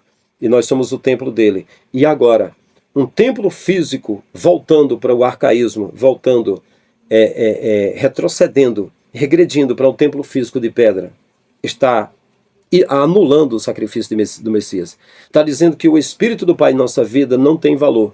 É preciso buscar dentro de um templo físico que Jesus já derrubou, que já rasgou o véu, buscar lá novamente a presença do Pai. Isso é abominável, isso é degradante, isso é nojento, isso é triste, isso é abominável. Eu queria fazer um vídeo pequenininho, como um shortzinho desse, mas é tanta mentirazinha colocada numa ordem que para você explicar, tem Zé, como a gente diz aqui no Ceará, meu irmão. Tem de queimar a pestana, viu? Então, figura sacerdotal, santuário terrestre e culto divino hoje é abominável para o Pai. Hoje, servimos a Ele em espírito. Paulo disse, eu sirvo a Ele em espírito. Paulo estava preso. E Paulo disse para os irmãos que enviavam cartas, eu congrego com vocês, eu estou junto com vocês. Mas como se ele estava preso? Mas em espírito, no corpo do Messias, eles concordavam e congregavam e se consolavam do Messias. E na verdade, ele conectado no corpo do Messias, os outros conectados no corpo do Messias, Jesus ligava todo mundo estava feliz em comunhão, ligado no corpo do Messias. Essa é a igreja verdadeira, chamada Pedras Vivas, né? Corpo do Messias, corpo místico. Nicodemos diz, podemos nos exortar também fisicamente. Eu digo que a exortação, a consolação, a edificação não precisa ser só físico num cubículo, num lugar junto, não. Geralmente quando se junta é para controle. Podemos, nem sempre, não vou generalizar essa parte, mas virtualmente, pronto. Quantas pessoas que estão nesse canal, que é pequenininho, 4.500, mas quantas pessoas dizem que aguarda ansioso, eu vim falar essas palavras de verdade, que entra na mente deles, eles sentem como se estivesse falando essas palavras. O meu amado irmão da Paraíba, Isaac Batista, ele diz, eu sinto nas suas palavras como se eu estivesse falando. Isso é comunhão. A gente se exorta mutuamente, a gente se edifica, a gente se consola. Na tela, gente, quando eu saí do sistema em 2014, às vezes eu senti uma profunda solidão, a ausência de uma multidão de gente. O que me consolava é o meu paraíso. A minha esposa e meus filhos, e nós estamos no Jardim do Éden juntos, nós temos uma comunhão muito grande. Quando eu vi na tela o Rubens falando verdades, a minha alma se enchia e eu me sentia conectado no verdadeiro culto, que a vosso culto seja racional. Não vos conformeis com este mundo, sistema, né? Mas transformai-vos pela renovação do vosso entendimento, que entendimento é o espírito, é a mente, é o culto verdadeiro na mente. Adorareis ao Pai na mente, em espírito, para que experimenteis qual seja a boa, perfeita e agradável vontade do Criador. Está entendendo? Paulo dizia, eu sirvo a Deus em meu espírito. Entende? Paulo não fazia um culto ritualístico assim, reunindo as pessoas, não. Quando ele podia, tinha um grupo de pessoas, ele podia mandar carta a uma casa, a alguém, ele orientava as pessoas, não era dizendo, irmãos, se juntem num templo, irmão. Nunca. Se junta no lugar, irmão, para criar uma liturgia, irmão. Um livro de receita, uma ata. E aí participar, irmão, não, quem fazia isso era morto, era perseguido. A Rússia, a mesma coisa lá na Rússia. Ninguém podia pegar um templo, fazer um templo e se reunir, que eram presos, mortos, açoitados. Lá na Rússia, em uma caverna, foram celebrar o casamento de uma moça, e a moça foi apanhada, foi levada de lá a pontapés. A moça de 20 e poucos anos apanhou tanto quando apareceu nas fotos, depois de ano de prisão, o nariz achatado, a boca larga, o rosto todo achatado, parecia uma senhora de 60 anos de idade, de tanto sofrimento. Aí criaram lá as igrejas, chamadas oficiais na Rússia, Bulgária, Romênia, mas a verdadeira era escondida, igual a igreja primitiva era escondida, e quando disseram agora não é mais proibido, cheio de paganismo. Quando Constantino iniciou o cristianismo, tinha as coisas de Mitra, tinha as crenças da Suméria, tinha as crenças da Babilônia, tinha crenças do Império Egípcio, do Império Assírio, do Império Grego, do Império Persa, Babilônico, principalmente o Império Persa, que tinha o helenismo, tinha o zoroastrismo, que os fariseus e saduceus aderiram, que era a crença referente à ressurreição, sobre um diabo, sobre o inferno, sobre um céu, sobre um tipo de comunhão, de jejum, um monte de coisa aí, entende? Então, o cristianismo que surgiu e depois veio o protestantismo, e a reforma não foi feita, quando Martim Lutero, se você pesquisar a igreja que eu fiz parte, de 1911, da Assembleia de Deus Belém do Pará, chamada Igreja Mãe, que tem um museu com as estátuas dos missionários suecos apoiados pela maçonaria, Daniel Berg e Gunnar Wingre, que receberam suporte e templos e modelos maçônicos, sustentação maçônica, e segundo alguns maçons eram maçons, e que tem o museu deles lá, sentado na mesa com as mulheres e tudo lá. Aquela igreja, quando você pesquisa, diz, a igreja a Assembleia de Deus veio do protestantismo de Martim Lutero. E Martim Lutero queria fazer uma reforma da Igreja Católica. E qual foi a reforma? Quando você faz uma reforma numa casa, você abre uma porta, você fecha outra porta, você derruba uma parede. Não houve isso. Houve um racha. Mas de batina, de padre, paletó de pastor, de missa, culto, da ceia, transubstanciação para ceia, consubstanciação, da paróquia para o templo, de dízimo e oferta para dízimo e oferta, de um Cristo diferente para um Cristo diferente. Continuou, mesmo paganismo. Eu digo que a igreja que eu fiz parte, a Assembleia de Deus e outras, todos os ensinos ensinados no templo, eu mostro e desconstruo todo o ensino e mostro que é totalmente ao contrário. E dou um exemplo aqui. Estive pregando na Assembleia de Deus de Guarujá, Ministério de Santos, Assembleia de Deus, Ministério de Santos, um pastor chamado Wagner, lá por 2012, se não me falha a memória. Estava com outro pastor lá. Quando terminei de pregar, eu fui saindo um diácono, eu já contei aqui bastante esse testemunho, chamado Luciano, e a esposa dele, com a blusa sem manga, com batom, com os brinquinhos, uma senhora já de 40 anos. Eles me pararam, Luciano de bigode, cabelo liso, diácono, pastor, queremos falar com o senhor. O senhor falou sobre anjos. Anjo come? Eu falei, olha, aqui na terra ele se materializa como homem, ele pode comer, está certo. Anjo abraça? Eu falei, abraça. Como? Eu acredito que ele aperta nos ombros da pessoa, tipo assim, né? Exatamente. Um anjo esteve em nossa casa 4 horas, pareceu 40 minutos, de tão rápido que foi. E começaram a narrar. Eles disseram, aí ela disse, olha, eu não sou evangélica não, mas eu faço caridade, eu dou roupa para... Aí eu lembrei de Jesus dizendo, tive fome, tive sede, estive nu, preso. Eu dou comida para pessoas carentes, né, de rua, eu dou roupa para velhinhos, pessoas que sofrem. A gente ajuda, nós temos um armazém chamado Nordeste, a gente ajuda pessoas, tal. Aí ele disse, olha, ele surgiu na nossa casa, a gente quis se assustar, ele disse, fica em paz, e a paz entrou, sabe? E ele conversou com a gente. E aí, isso do abraço, ele faz isso, ele abraça no ombro. Eu pedi um abraço, né, ela disse. E eu perguntei se ele comia, ele disse que em algumas das missões comia algum pão, algum peixe, alguma coisa do tipo assim, ela disse. Aí, nós perguntamos a ele, qual é a cor do céu? Ele sorria, sempre dizia assim, irmã, não tem como eu explicar em palavras humanas aqui como é a cor do céu, porque o que falar de lá, aqui, não dá para você entender. Aí o Luciano disse, tudo que eu perguntava da Bíblia, tudo que eu perguntava, ele sorria e dizia, irmão, está escrito diferente, irmão.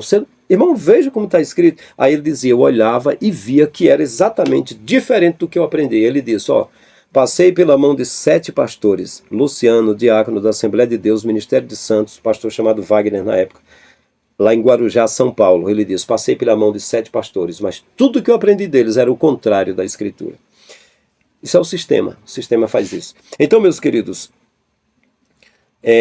nós podemos nos exortar, nos edificar, nos consolar virtualmente, online aqui, podemos, né? Na tela da sua TV você está vendo eu falar e sentir, e eu congrego com você, você congrega comigo, nós estamos congregados no corpo do Messias, e o pastor é o Messias, viu? O pastor é o Messias. Religiosamente, eu recebi credencial de evangelista e pastor, e carta de pastor. Também vim com ela até, por último, de São Paulo para cá. Eu fui ordenado evangelista aqui e pastor em São Paulo. Em São Paulo, no mês de junho, em 2008, com o pastor Ivanildo de Carapicuíba, impondo a mão sobre minha cabeça, José Wellington Bezerra da Costa. Mas isso é coisa de homem, do sistema, né? Reconheço que há um único pastor chamado Jesus. Eu me apresento como pastor porque tem um monte de vagabundo da fé que respeita o líder deles como se fosse Deus, como se fosse o Criador. e fica com as bolas do cara na boca dele. Se der um chute nas bolas do pastor, quebra o queixo dele. Aí quando chega aqui quer me tratar como o papudim da esquina, quer me tratar de qualquer forma. Então eu me apresento como pastor para que seja respeitado. Então, meus queridos, o pastor Nicodemos disse que para exortar uns aos outros tem de ser fisicamente. Não, online pode ser também. Cuidar uns dos outros. Tem de ser lá no templo. Pelo contrário, eu já mostrei aqui. Para procurar saber onde tem um faminto, não é dentro do templo. Pode até ter lá também, mas para procurar o doente é no hospital, não é ali dentro. Agora, eu digo que para cuidar uns dos outros, virtualmente também podemos, né? Os irmãos, vários irmãos, o irmão Isaac Batista, Alexandre Santos, a irmã Lília Lana, o irmão Roberto e a esposa Aurilene, e teve mais pessoas. Algumas pessoas mandaram pix para mim. E eu também, da minha forma, eu estou ajudando vocês com a palavra. Eu cursei seminário, paguei para aprender. Eu renunciei a ser líder de igreja e ter dízimo e oferta para estar aqui pagando um preço. E eu estou ajudando vocês com isso aqui. Sem vocês estar dentro de um templo. Vocês estão na sua casa, no seu santuário, com a sua família, ouvindo a verdade e vê que não tem necessidade. Essa palavra é alimento para a alma de vocês, para o espírito de vocês, para a mente de vocês. Essa palavra que eu estou falando é espírito e vida, é a verdade, né? É a verdade. Então, os irmãos que me enviaram Pix, eu agradeci muito, porque eu trabalho para os irmãos, né? No presidente da República, a campanha dele é bancada por banqueiros. E aí eles trabalham para os banqueiros, privatizando as coisas do Brasil, dando para eles lá de fora. E quando eles se reúnem, é interesse dos corporativistas que eles se reúnem para ver os planos que tem para trazer para o Brasil, para favorecer eles, os banqueiros, não os brasileiros. Brasileiros que se lixem. Por isso que o Brasil se arrasta, se arrasta, se arrasta, se arrasta e não tem uma mudança, o país mais rico da América Latina. Mas então o presidente vai trabalhar para eles. E eu aqui trabalho para vocês, não é para o sistema. É para vocês. É para você que tem me ajudado, é para você que não tem podido contribuir, mas você pode orar por mim. Mas enfim, é para vocês que eu estou trabalhando. Então nós podemos nos ajudar mutuamente, né? E aí eu digo, ajuda o seu vizinho que precisar, ajuda o teu parente que precisa, que ele não tem, precisa de você. Não fique levando dízimos e oferta para os líderes que já tem a multidão entregando para eles e fique investindo em patrimônios. Ajude o carente, para que um dia Jesus não venha falar para você: aparta-te de mim, maldito, para o fogo eterno preparado para Satanás e seus anjos. Eu tive fome, tive sede, estive nu, preso, doente, e você não cuidou de mim. O doutor Nicodemos disse que juntos se pode exercer os dons espirituais. Eu digo, eu exerço o dom da palavra do conhecimento aqui, sem estar dentro de um templo físico, e estou transmitindo esse conhecimento aqui para vocês, a palavra do conhecimento, a palavra da ciência. Tudo que o doutor Nicodemos está falando, eu estou vendo na Escritura, estou vendo, e você sabe na sua consciência que o que eu estou falando é a verdade, né? O ambiente templo físico, ele é poluído para os dons. É poluído, porque lá é rezado uma cartilha, limitado. Tem homens ali limitando. Por exemplo, vai uma pessoa exercer um dom profético e dizer assim: este homem que está aqui como líder, ele está em pecado. E ele está mentindo. O microfone vai ser tomado. Agora eu posso falar essa verdade aqui e exercer o dom da palavra do conhecimento e falar essa verdade, porque eu tenho conhecimento e eu transmito isso aí, e ninguém toma o meu microfone aqui. E eu dou um exemplo em que o ambiente templo para dons espirituais é poluído. Eu já falei aqui. Eu estive pregando em um trabalho de obreiros em uma igreja lá em Cubatão, São Paulo, na igreja do pastor Carlos Lages. E lá, se não me falha a memória, era a Igreja de Deus, o pastor Carlos Lages. E aí, em uma das igrejas, que foi feita uma agenda para mim, várias igrejas do pastor Carlos Lages, um pastor disse: olha, na igreja sede do meu pastor Carlos Lages, veio um pregador do Rio de Janeiro, cheio e inflamado do Espírito Santo. E ele começou a pregar, a gente foi batizada no Espírito, gente desmaiou, os obreiros rolaram no chão na unção, dançaram no Espírito, foi muito poder de Deus. Quando foi mais no final, ele abriu o paletó, mostrou vários colares no pescoço e disse: vocês nem sabem de que espírito são. Esses espíritos que estão aqui é da Umbanda. São os espíritos lá do meu salão, do meu terreiro, que eu trabalho lá. Estão aqui, vocês pensam que é o Espírito Santo. Entende? É um lugar poluído, o sistema é poluído. que você pensa que é do Criador, não é do Criador. O sistema é poluído, assim como a igreja dos fariseus, as sinagogas era poluída. Lá dentro do templo de Jerusalém tinha paus, igual os paus das facções criminosas, pedras, igual as pedras que a facção criminosa usa também, e espadas lá, igual os facões que eles utilizam para decepar os dedos e a cabeça das pessoas. Sim, tinha lá dentro do templo. E agora, no templo evangélico, é diferente. É mais ruim do que isso, entende? Rola mortes físicas também. Mas a coisa é pior ainda, eles matam o corpo muitas vezes e alma e espírito junto.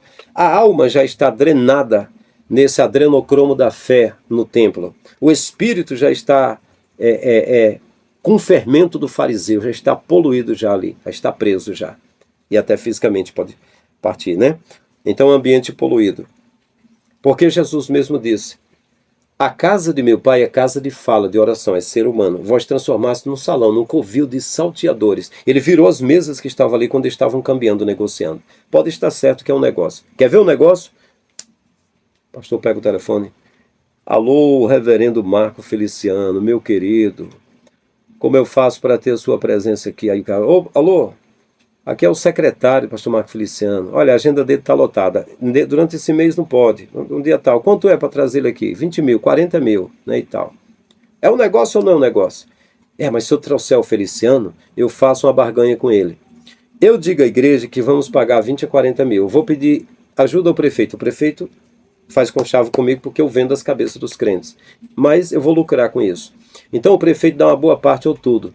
E eu digo aqui à igreja, o prefeito é bom, ele deu. O prefeito diz, fala e me dá voto porque eu quero me eleger de novo. Tá tudo bem. Então rola dinheiro. O dinheiro que tem no Brasil é para essas sacanagens mesmo. É muito dinheiro que tem rolando só para eles fazerem putaria. Desculpa a expressão. Aí agora, Marco Feliciano, meu querido, você é um homem que tem o dom da palavra.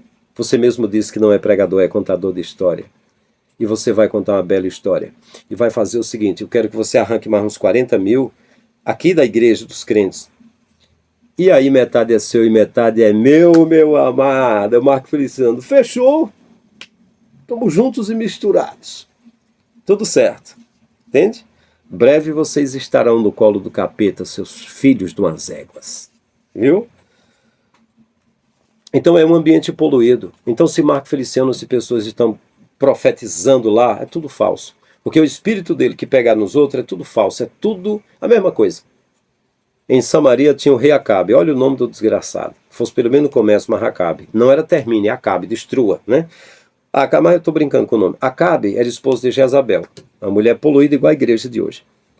Aí, havia para eles lá, a igreja dele. O Acabe era o missionário, o apóstolo lá. E a Jezabel era a missionária Jezabel, né? E agora? Eles tinham no culto deles 850 membros, profetas de Baal e Asherá. Mas Baal era o Deus. O Deus de Israel passou por várias fases. Já foi boi, já foi Elohim, foi Baal, Senhor, só o Senhor é Deus, o Senhor quer dizer Baal. E Baal era marido de Asherá. Asherá, a mulher de Deus, o Deus Elohim, o Deus, a mulher Asherá, a mulher de Deus, entende? Então, 850 profetas de Baal e Asherá. Só que o profeta Elias não aceitava. Ele falava contra todos. E tinha um no calabouço deles. Josafá foi guerrear junto com Acabe e disse: a gente vai vencer essa batalha. E todos os profetas: eita bala macia, meita lachibanca, show lacraia, terra nostra, hiper magazine, Itamaraty, eita terra no bigode, terra no pinto, terra na bunda. Olha, é isso que eu te digo, rei Josafá e rei Acabe, Itaquaquecetuba, Palheireiros, eita, Guarulhos, Pindamonhangaba, Carapicuíba. Vocês vão vencer a batalha. Aí Josafá, que era um servo do Criador, disse: espera aí, eu quero saber, só tem profeta de Baal e de Asherá? Não tem nenhum do Criador? Tem um no calabouço chamado Micaías, mas ele só fala coisa ruim de mim. Pois é, era um Frank da vida. Eu só falo as coisas ruins do sistema. E Jesus também. Jesus em Mateus 23, Na cadeira de Moisés se assentaram escribas e fariseus. Faça tudo o que eles dizem, mas não procedais em conformidade com as suas obras, pois dizem e não praticam. Atam fardos pesados e difíceis de suportar e põe nos ombros dos homens. Eles mesmos não querem levar, mas põe nos ombros dos outros, mas não querem mover nem com o dedo. Ai de vós, escribas e fariseus, que assaltam a casa das viúvas, sob o pretexto de prolongadas orações, por isso sofrereis rigor maior, juízo, né? Um juízo maior. Vocês que dão dízimo da hortelã e do cominho, um dízimo simbólico entre vocês, mas desprezar a justiça, a misericórdia e a fé. Deviam fazer essas coisas sem omitir aquelas. Vocês que engolem um camelo e quer coar um mosquito, quer tirar um argueiro que está no olho do outro, quando está uma trava no vosso olho. Vocês hipócritas, guias cegos, um cego guiando outro cego, cairão os dois no buraco. Vocês parecem formosos aos homens, mas por dentro são como sepulcros. Vocês são como sepulcros, formosos por fora, por dentro cheio de rapina, né? Amam os primeiros lugares nas sinagogas e serem chamados de rabis e mestre pelos homens, mas só o mestre que é o Cristo. Vocês gostam de ser chamados de pai. Um só é o vosso pai que está no céu, vós todos sois irmãos. Querem ser chamados de mestre. Não é um mestre que existe, é único, é o Messias, né? E blá blá blá, e assim, vocês mesmos dizem, se tivéssemos vivido na época dos profetas, nunca teríamos nos associado àqueles que mataram os profetas. Vocês mesmos disseram com a boca que os pais de vocês mataram os profetas. Enchei, pois, a medida de vossos pais, raça de víboras, como escapareis da condenação do inferno? Poxa, é a esse Jesus que vocês do sistema estão seguindo, ó gado? Porque quando eu estou batendo no sistema e nos homens do sistema, vocês vêm fazendo cocô pela boca e me taxando de qualquer coisa. Poxa, mas é claro, né, eu tenho de ser igual a frota do Tesla, tudo igual, ou da Volkswagen, tudo igual. Eu não posso falar diferente como Micaías falou, como Elias falou contra os profetas de Baal, eu tenho de ser igual. Você não vai dizer, opa, esse homem está falando diferente, ele está descortinando o sistema. Não. É para você falar igual aos outros. Vá se lascar, vá para baixo da égua, filho de uma égua, filho de burro, filho de porco. É isso, entende? Então vamos abreviar aqui o jornal, vamos abreviar, mas eu não tenho culpa. Eu só estou explicando o que foi falado aqui num shortzinho pequenininho. Isso é uma coisa comprimida, cara, isso é um arquivo comprimidozinho, isso é uma bomba. É uma bomba, isso na cabeça de alguém é uma bomba. Para desarmar essa bomba leva tempo, cara. Muito bem, vamos lá. Deixa eu ver aqui, está quase acabando. Ah, meu pai do céu. O cristianismo nunca teve um colegiado, um conglomerado de pessoas, uma coletividade igual ao sistema. Não, nunca teve. Eles seguiram a Jesus com a morte do Messias, se espalharam. 5.000 pessoas estavam tentando se agregar em frente ao pórtico de Salomão, foram todos espalhados naquela época que Paulo pegou as cartas e perseguiu até em Damasco, se espalharam nas casas. Paulo mesmo andou perseguindo. Na igreja na Ásia não podia montar templo, era todo mundo espalhado, escondido. Se esconderam nas catacumbas de Roma, como eu falei na Rússia, todo mundo se escondendo. Cessou a perseguição e aí começou o paganismo. A igreja nunca teve um colegiado, um apostolado, uma convenção, como eles dizem. Tudo balela, não é verdade, né? Aí a pessoa, olha, não existe crente isolado. Não tem não crente isolado. E como é que Micaías estava isolado lá porque falava a verdade, lá no calabouço de Acabe, né? E quando saiu para dizer para Acabe, aí as pessoas disseram igual fala para mim, sabe? Micaías, eu sou o profeta de Baal e de Asherá. Rapaz, todos os meus colegas de ministério aí profetizaram que Acabe e Josafá vão vencer a batalha. Diga a mesma coisa, rapaz. Aí ele, tá bom. Aí chegou lá e disse, rei Acabe, Josafá. Eles perguntaram, o que vai ser da gente, né? Vocês vão vencer. Aí Acabe disse, ele não está falando a verdade. Aí ele disse, vocês vão, mas o rei Acabe vai morrer. Aí um profeta deu um murro na cara dele e disse, de onde passou o Espírito de Deus de mim para falar na tua boca, rapaz? Aí o Acabe disse, alimente ele com pão de fome e água de amargor até que eu volte. Aí ele disse, até que eu volte? Se você voltar, a palavra do Criador não foi verdade na minha boca, você não volta. Mas ele apanhava, cara, eu apanho muito. De 2014 para cá me chamaram de caloteiro, me chamaram de maligno, me chamaram de tudo que você imagina, que eu tive um acidente e contraí umas dívidas, tudo. Eu só estou falando de primos, eu estou falando de parentes. Mas também, minha irmã, eu respondi a eles aqui no canal, botei foi para lascar. E digo mais, eles mereciam uma surra, entende? É porque eu pratiquei muito artes marciais, mas não andei batendo em ninguém. Eu pratiquei para não bater. E hoje em dia nem compensa, né? Nem compensa. Se não for um parente, que a gente deu umas porradas no filho de uma égua, se for outro, ele vende o carro a casa para mandar tirar a vida da gente. Então não adianta bater. Mas jogaram muito lixo em cima de mim, em nome do sistema. Gente que me conhece, sabe da minha integridade, mas falou mal de mim, viu? Então, assim, cristão isolado, meus queridos, a igreja, ela sobreviveu sempre isolados. Sempre não era coisa aberta, não. Quando abriu, aí lascou tudo. Pode estar certo. Paulo terminou os dias dele isolado, lá no calabouço em Roma. Tiraram ele e cortaram a cabeça. Pedro foi preso também, foi isolado também. Tiago também foi para a prisão. João também foi para a prisão. Richard Wurmbrand, na Bulgária, lá na Rússia, passou, aliás, na Romênia, né? Passou 14 anos preso lá. Não tem como. Aí ele veio para o Ocidente para querer trabalhar com igrejas assim abertas e tudo.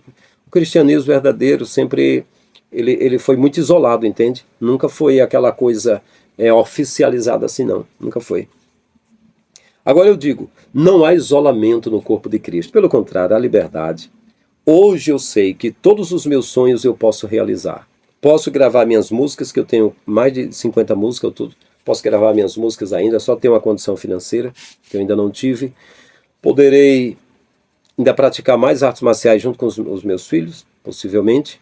Poderei trabalhar mais com esse canal, ter mais conhecimento aqui e estarmos mais juntos aqui. Poderei fazer mais atos ou até criar algum personagem em quadrinho, talvez meus filhos e eu podemos fazer isso. Poderemos visitar os lugares turísticos, primeiro do nosso país e até de outros países, tudo porque não estarei preso numa liturgia humana, nem para andar liderando um gado ali cheio de regras para ele, e nem também estarei fiscalizado por pessoas olhando da minha vida, querendo me manter no cabresto da religiosidade, e nem uma convenção me acobertando e por cima de mim me dando carta dizendo, anda do nosso jeito, reza a nossa cartilha, faz do jeito que a gente faz aqui, senão você está fora, senão você é chutado. Estou livre, graças ao Criador. Ou, pelo favor do Criador. Graça é uma palavra blasfemada, né? Graça significa as filhas de Zeus, né? Então não há isolamento no corpo de Cristo. Estamos conectados com Ele, conectados com o mundo. Hoje você pode festejar. Cada refeição é uma festa. Cada vez que você dorme pode descansar a sua mente e você está no caminho certo, né? Jesus disse, onde tiver 2 ou 3 reunidos em meu nome, eu estou no meio. Aí eu repito, 2 é o homem e a mulher, 3 já é um filho. Em qualquer lar que você acredita na verdade, onde você estiver embaixo de uma árvore, Ele está com você, né? Lá em Apocalipse diz, sai dela, povo meu, não seja cúmplice dos seus pecados, já falei aqui, né, para não ser redundante. Quando o doutor Nicodemos disse, a igreja é o corpo de Cristo, pronto, você falou tudo.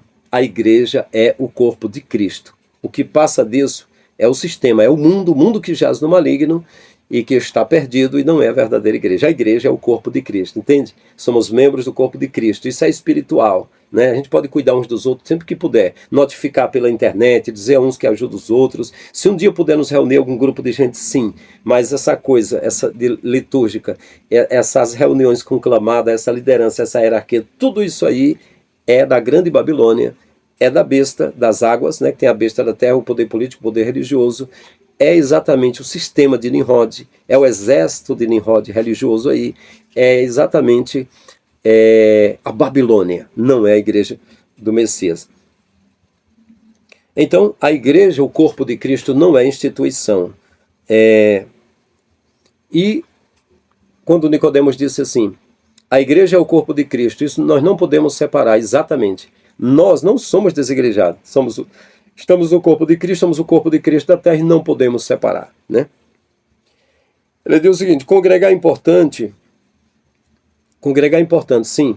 Eu vou dizer, ele diz que congregar é importante. Eu digo que é importante congregar aqui, por exemplo, no canal Abrindo a Mente. É importante, sabe? Ele diz assim, ó, as pessoas podem ser advertidas. Sim, aqui eu estou advertindo, né?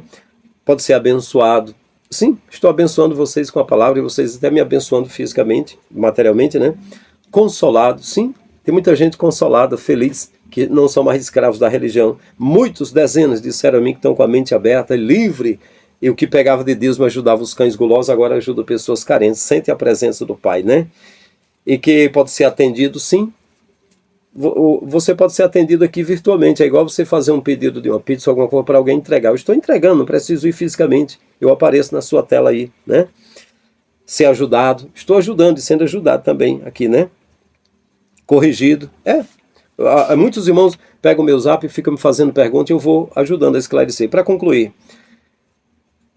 a importância de congregar para o sistema.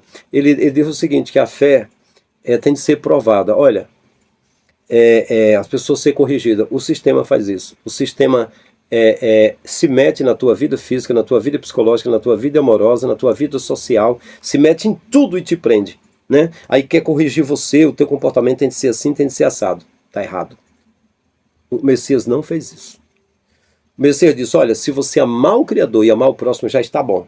Aí esse pessoal prende, né? Não, tem de vir para o templo, a sua fé tem de ser provada, você tem de ser sabatinado, você tem de ser corrigido, você tem de ser disciplinado. Não. Jesus não disciplinou ninguém. Jesus não andou corrigindo ninguém. Jesus não andou provando a fé de ninguém. Não, está errado isso aí. Isso aí é uma opressão.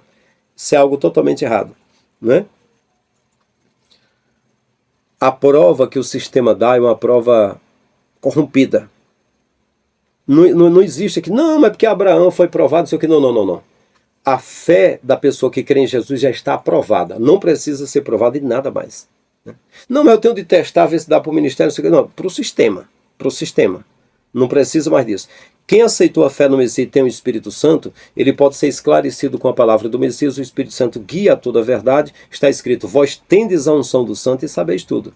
Estou guiando aqui a verdade, agora corrigir a vida dos irmãos, não. Se eu tenho mais conhecimento do que alguns irmãos, e os irmãos me perguntarem sobre vida conjugal, eu posso passar umas experiências, porque já dei seminários para casais e já falei sobre a vida sexual para casais. Por exemplo, na igreja do pastor Daniel e o Hamilton, que é meu concunhado, em Francisco Morato, dei lá um estudo para casais e eles queriam que eu falasse mais. Então, posso passar alguma coisa, mas ficar provando, ficar corrigindo, disciplinando, isso aí é coisa do sistema. Isso não é do Messias. Isso aí faz parte do fardo nos ombros. O pastor Nicodemos diz que só existe vantagem em congregar. Eu digo que só existem desvantagens em congregar em templos. Só existe vantagem em congregar no corpo místico do Messias, mas em templos de desvantagem. Por exemplo, quem congrega no templo físico desfaz a nova aliança. Que a nova aliança diz que não é para deixar de congregar na nova aliança para voltar para as coisas da lei. Cordeiro do sacrifício, altar do holocausto, templo físico, não é aquilo mais, circuncisão, guarda de sábado, luas novas, não. Agora, é crer no Messias que é a nova aliança e que nos dá uma nova vida e reconciliação com o Pai. Então eu digo que ir para o templo é uma desvantagem, é voltar para o passado, para a lei, e para quando o Messias não tinha vindo, e quando veio derrubou o templo. Derrubou o templo. Congregar é uma vantagem. Não é. O povo de Israel queria congregar e Deus disse, não farão um templo para mim, sou um grande rei, não habito em templo, um templo não me cabe. Façam uma empanadazinha com pele de animais que vocês carregam no ombro, representando o corpo do Messias, que é pele, né? Representando a pele do cordeiro, representando a pele de cordeiro, de bode, de peixe, de texuga, alguma coisa do tipo, se me falha a memória.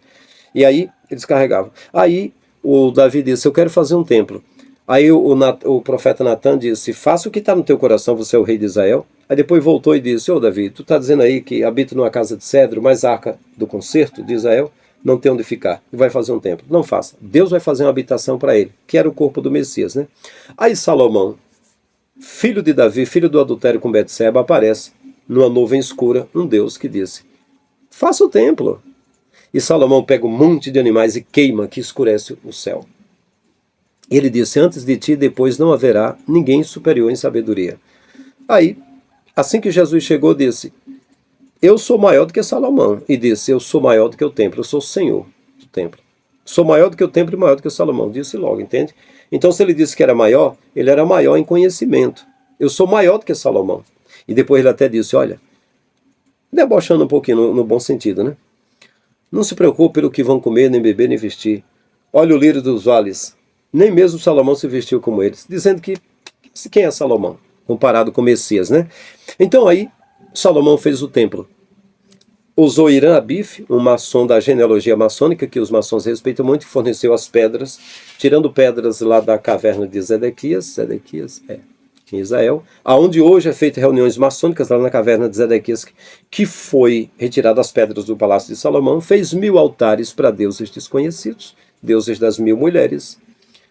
Ezequiel viu na visão os sacerdotes de costas para o altar, como é a igreja evangélica hoje, o pessoal de costas para, né, a frente da igreja e as costas, né? E oferecendo incenso para a rainha dos céus, que é Artemis, a Semíramis, a justiça brasileira, a liberdade da estátua lá de São Paulo, a graça, chamada de graça, que a palavra é favor, e blasfemaram, e a Diana dos Efésios, que é a mesma Mulher Maravilha, Diana, né, que é a mãe do Nimrod, a esposa do Nimrod, mãe do Tamuz, né, da Babilônia, o sistema onde começou a maçonaria. E o que acontece? Chorando pela imagem de Tamuz, as mulheres estavam com a imagem de Tamuz, que é o Baco, é o mesmo do Bacanal, Carnaval, o mesmo deus do Carnaval, que é o Tamuz, a imagem dos ciúmes, né, que elas choravam, o filho do Nimrod, né, da Artemis, ou Semíramis, né, tudo abominação de Salomão lá.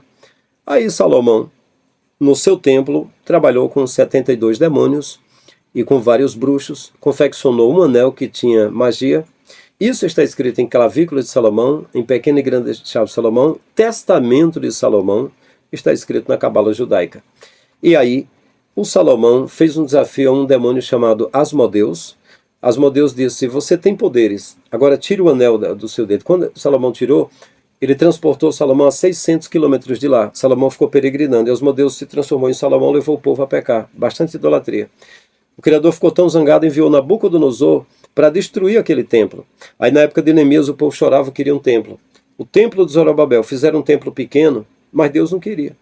E o templo pequeno que fizeram para Deus, era o modelo do Salomão, era tão pequeno, o povo chorava na inauguração porque não representava a glória do Salomão. Olha como o povo gosta de templo, né? Vocês gostam de templo, né?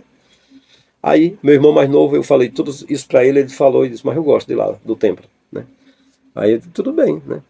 Aí, quando Herodes foi ser príncipe na Judéia, ele disse: rapaz, vou agradar esse povo politicamente, vou reformar o templo de Zorobabel, vou fazer um templo do jeito de Salomão. E fez um templo lá. Aí Jesus, quando Pedro mostrou as pedras, ele disse: não vai ficar pedra sobre pedra, eu vou derrubar de novo. Quando Jesus foi a primeira vez lá que viu eles com as mesas, cambiando, trocando as moedas de estrangeiro por moedas ali para sacrificarem animais e receber as bênçãos de Jeová. É assim que eles dizem: vem aqui para o templo receber a bênção, né, de Deus. Agora é de Deus, né, de Jesus, né, e tal. Ele virou as mesas e disse: a casa do meu pai é chamada casa de fala, de oração. Vocês transformaram num salão, num covil dos salteadores. Está escrito que ele disse. Aí disseram: com que autoridade você faz isso? Ele disse: derrubem esse templo, em 3 dias eu edifico novo. Não é o mesmo, é novo. Então o que acontece? Quando ele disse: o templo do meu pai é casa de oração, de fala, eles colocam a casa de oração para a pessoa entender que é um lugar que tem bancos, você se ajoelha, se encosta no banco ou na cadeira e ora. Não. Ele estava falando de corpo humano. Está escrito: os discípulos não entenderam, mas quando ele morreu e ressuscitou, entenderam que falava do corpo. É assim que está escrito. Então, o corpo, a habitação do Criador, era ele. E ele ia passar o Espírito dele quando ele fosse. Se eu não for, o Espírito não virá, para habitar em nós. E aí Paulo diz: vós sois o templo do Espírito Santo. Aí, meus queridos, falou para a samaritana: o dia veio, a hora chegou comigo. Os verdadeiros não adoram mais no templo, em espírito e em verdade. É esses tais que Deus procura para seus adoradores. Por que procura? Seleciona, porque é bem pouquinhos. O pessoal está tudo nos templos em peso, né? Ou seja, a grande Babilônia deu de beber a todas as nações do vinho da ira da sua prostituição. Quem está em templo está se prostituindo. É a Escritura que está falando, entende? E Jesus disse: covil de salteadores. É a prostituição dos bens, saqueando lá dentro. É uma prostituição que fazem com a palavra. É tudo mentindo, é tudo enganando as pessoas, né? Então, só existe desvantagem em estar no templo. Aí, Paulo falou aos atenienses: olhando para os vossos altares, vi que vocês têm deuses para tudo. E vi um altar vazio com o nome, é o Deus desconhecido. Esse é precisamente o Deus que eu prego. O Deus que não precisa de nada de nossas mãos, que do nada fez tudo. O Deus que não habita em templo feito por mãos humanas. E Estevão, sendo apedrejado, disse: Deus não habita em templo feito por mãos humanas. E Paulo disse: vocês são o templo do Espírito Santo. Quem destruir o templo do Espírito Santo, Deus o destruirá, porque o templo do Espírito Santo que sois vós é santo. Então o outro templo é obsoleto. E em Hebreus está escrito Ele entrou uma única vez no santuário, propiciou a eterna redenção. Hoje o nosso sacerdote não é no templo, nosso sacerdote é no céu. E estamos livres. Quem ainda está no templo não está na aliança da graça. Então, desfaz a aliança quem está no templo. Quem está no templo comete a iniquidade. Agora, a palavra vai ser ensinada ao contrário da verdade. Agora alguém vai dizer que é pastor de Jesus, bispo e apóstolo de Jesus, e não é. E agora o templo onde você está não é o lugar da adoração, é o lugar de ofender ao Criador. Porque vão mentir usando o nome dele, profetizar o nome dele, ele vai dizer, muitos vão me dizer, Senhor, profetizamos em teu nome, fizemos milagres no teu nome, em teu nome fizemos tanta maravilha, ele vai dizer, mas apartai-vos de mim, vós que praticais a iniquidade. O que é iniquidade? O templo. Iniquidade é colocar coisas que o Criador não colocou, Ele instituiu a igreja desse jeito, não, foi nele. Né? Venha tomar essa ceia, ele disse que não estaria em ceia nenhuma, que ele é que é o pão da vida. Tudo isso é iniquidade. E os que praticam iniquidade serão apartados, chamados de malditos. Né? Por exemplo, quem está no templo é o mesmo segmento do farisaísmo. Esses líderes que estão aí com as igrejas, eles são sucessores do farisaísmo. Jesus não tinha igreja assim, entende? E outra coisa, quem está na igreja, ele recebe do fermento dos fariseus. E toda a massa fica levedada, né? Generaliza. Todos, é o cálice que beberam todas as nações do vinho da ira. Qual é a ira? A ira do pai contra essa prostituição. Para o pai, a prostituição ela é espiritual. Então, vocês podem, pastores e bispos, falarem contra os homoafetivos, o homossexualismo, e falar e dizer, vocês podem bater, Jesus não entrou nessa área, que não importa essa área. A área que importa é a dos líderes, que estão prostituindo a palavra. Se a pessoa prostitui com o corpo físico, eu tenho certeza que quem é servo do Criador não sente necessidade da prostituição física. E se sente, ele se controla. Agora, os que ensinam nos templos a mentira, eles ficam fazendo isso, e isso contamina o espírito dele, contamina o espírito dos outros na mentira. Ficam na porta, nem entra, nem deixa entrar os que estão entrando. São cegos guiando o cego. E foi isso que Jesus bateu, é a hipocrisia. Eles falam de santidade que eles não praticam. Vocês acham que o pastor da calcinha, o cara formado em direito, ganhando 36 mil reais por mês, o famoso pastor da calcinha, vocês acham que ele pregaria dizendo que os irmãos, quem quisesse ser homossexual, podia ficar livre para fazer o que quisesse com o corpo dele? Não. Ele prega a santidade. Mas na surdina saía de calcinha e peruquinha, hein? A barriga do tamanho do mundo. Poxa. Algumas vezes eu botei uma peruca na cabeça, a minha esposa brincou e disse, você fica uma mulher muito bonita. Mas com a barriga daquela, se eu tivesse a barriga daquele jeito, cara, eu não faria isso. Jamais. Enfim, né? Então é hipocrisia, né? Fermento dos fariseus. E enfim, quem está no templo não são os verdadeiros adoradores, disse Jesus. Os verdadeiros adoram em espírito, né? E a última coisa para concluir, que eu não aguento mais ficar plantado aqui falando a vida toda. O Augusto Nicodemos fala sobre a pura comunhão dos santos. Aí eu digo, essa pura é fora do templo. Está escrito em Atos 4:30. Era um o espírito e a alma da multidão dos que criam. Olha que comunhão. E nenhum deles tinha falta de nada, porque os que vendiam propriedade traziam os apóstolos. E os apóstolos pegavam esse valor e compravam casa de praia, fazendas no Mato Grosso do Sul e na Amazônia, e comprava o jatinho particular, comprava iate e fazia paraísos fiscais e construía templos para gerar dinheiro e dinheiro para gerar mais templo. Não. Está escrito assim. Os que traziam valores aos apóstolos, ele depositavam aos pés dos apóstolos e eles repartiam a cada um, segundo a necessidade que cada um deles tinham. E partiam o pão de casa em casa. Opa, não era num templo não, não era nas casas, não era templo não, viu? É igreja de célula. Não é igreja de célula. Era casas mesmo, viu? Vai dar dinheiro para esses cães gulosos de hoje para ver o que eles fazem. Eles vão distribuir? Não distribui. Se não distribui é porque não é igreja do Messias, né? Então eu digo, há uma perfeita comunhão de santos aqui em casa. Aqui tem mais do que 2 ou 3, tem 4. E a nossa comunhão é fechada. Meus queridos, é isso aí. Acho que talvez vocês nunca viram um vídeo tão grande assim, né, tão extenso, mas é isso. O Dr. Augusto Nicodemos, eu digo para o senhor, Dr. Augusto Nicodemos, a mesma coisa que Jesus falou para Nicodemos à noite, né, lá em Israel. Tu és mestre em Israel e não sabe estas coisas?